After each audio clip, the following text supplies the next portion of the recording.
Happy Wednesday, Acadiana, and welcome to another edition of Louisiana Focus. I'm your host, Laila Perrier. Today we cover college students juggling sleeping patterns with studying habits. We also cover Lafayette's weekly farmers market near Moncus Park. And we take a look at crawfish season in Lafayette. These stories and more coming right up. If you're looking for the heart of Acadiana on a Saturday morning, look no further than the oak trees at Moncus Park. From farm-fresh strawberries to handmade jewelry, the Lafayette Farmers and Artisans Market has become more than just a place to shop. It's a weekly tradition.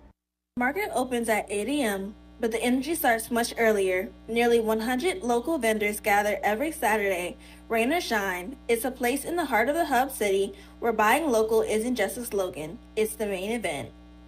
So the Lafayette Farmers Market is in its 13th year. It comes together rain or shine every single Saturday, 8 a.m. to 12 p.m. I think there's over 120 vendors and about 80 to 90 show up every week.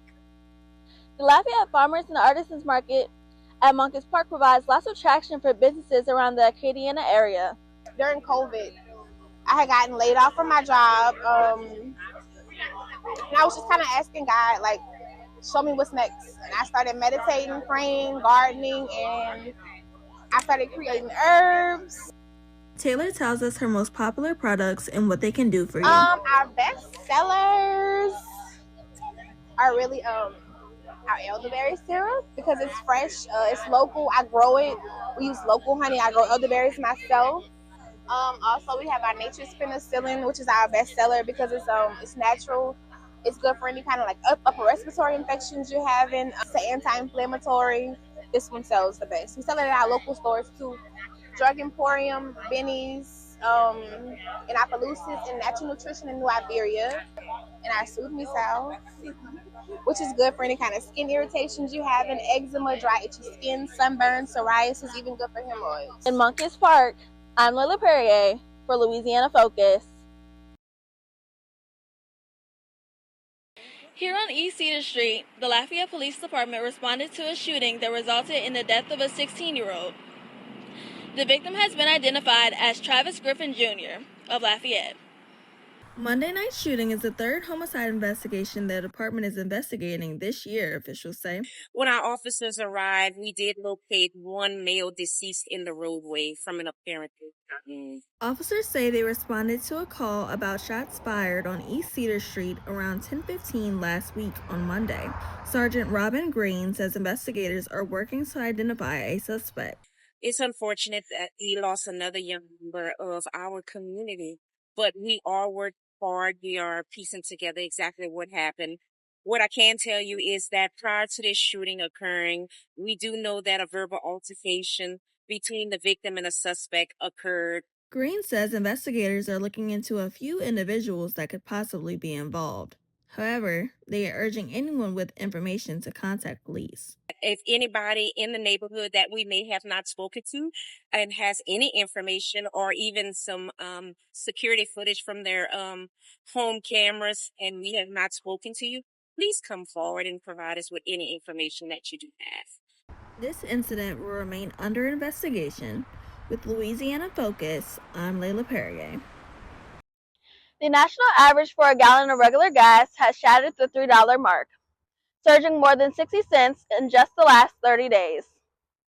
According to the American Automobile Association, the average cost of gas in Louisiana is about $3.04 per gallon, remaining below the national average of $3.50. Price is close to 55 cents higher than we were a week ago. With the shutdown of the Strait of Hormuz, crude oil has shot up to almost $90 a barrel compared to $60 a week ago.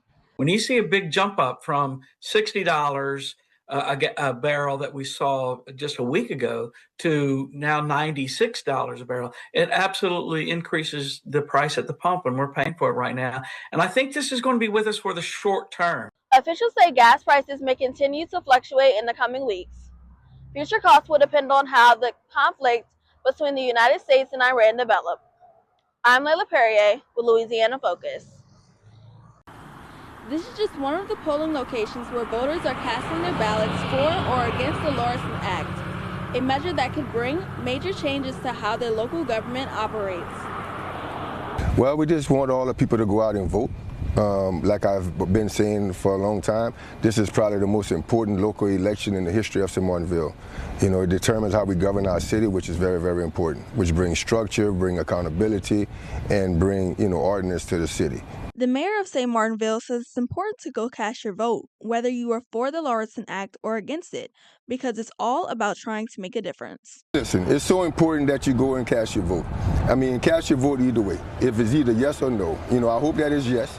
But at the end of the day, still go cast your vote. This is, like I said, the most important election in the history of St. Martinville.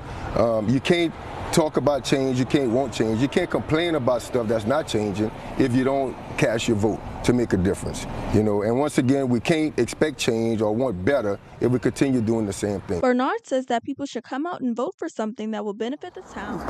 We all should come out and vote for something that makes sense to the town or to the black community. Citizens in the town of St. Martinville are looking for a change. In St. Martinville, Laila Perrier, KLFY, News 10. The family of Kowalski Ardwin tells me they are heartbroken and want justice. They took somebody who mean the world to my daughter, and that is so hurtful. Duchess Thomas, Kowalski's girlfriend, tells me he was a great father and loved by his daughter. This comes after the shooting happened at the Gabriel Villa Apartments on Wednesday night. Ardwin was found dead by police. She want to know how you feel about your dad and what happened. Duchess Thomas tells me that they would like anyone that knows anything to speak out as they are looking for justice. Anyone know anything, whereabouts, what took place, speak. Not only this situation, but last year in March, I lost my brother to the same thing. And we still fighting for justice. The shooting happened at the Gabriel Villa Apartments on Wednesday night. The investigation is still ongoing.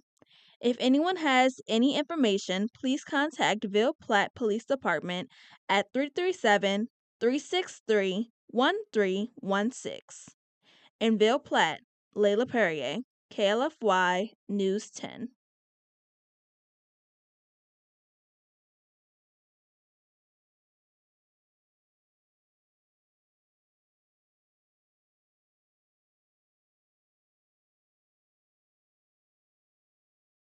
DeAndre Benjamin's father, Wendell Benjamin, says while the family is still grieving over their loss, there is some relief knowing progress has been made in his son's case. It's a relief. At least we know it's a start. We know it's a long process that we got to take. We're going to walk that walk. But at least, we had the indictment done. That was the first step we wanted.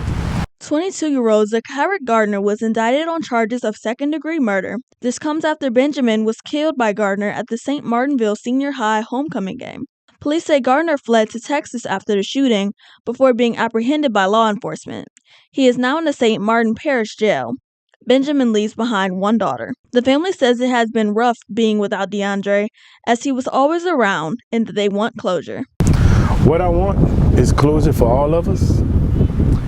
But most so I want it for my granddaughter, because that was his world, and they took that away from her. I really don't feel he should walk the streets again. Wendell Benjamin says that DeAndre was a family person and loved his daughter and spouse. He also says that he would just like to know the reason of why all this happened. If convicted, Gardner could face up to life in prison. In St. Martinville, Laila Perrier, KLFY News 10.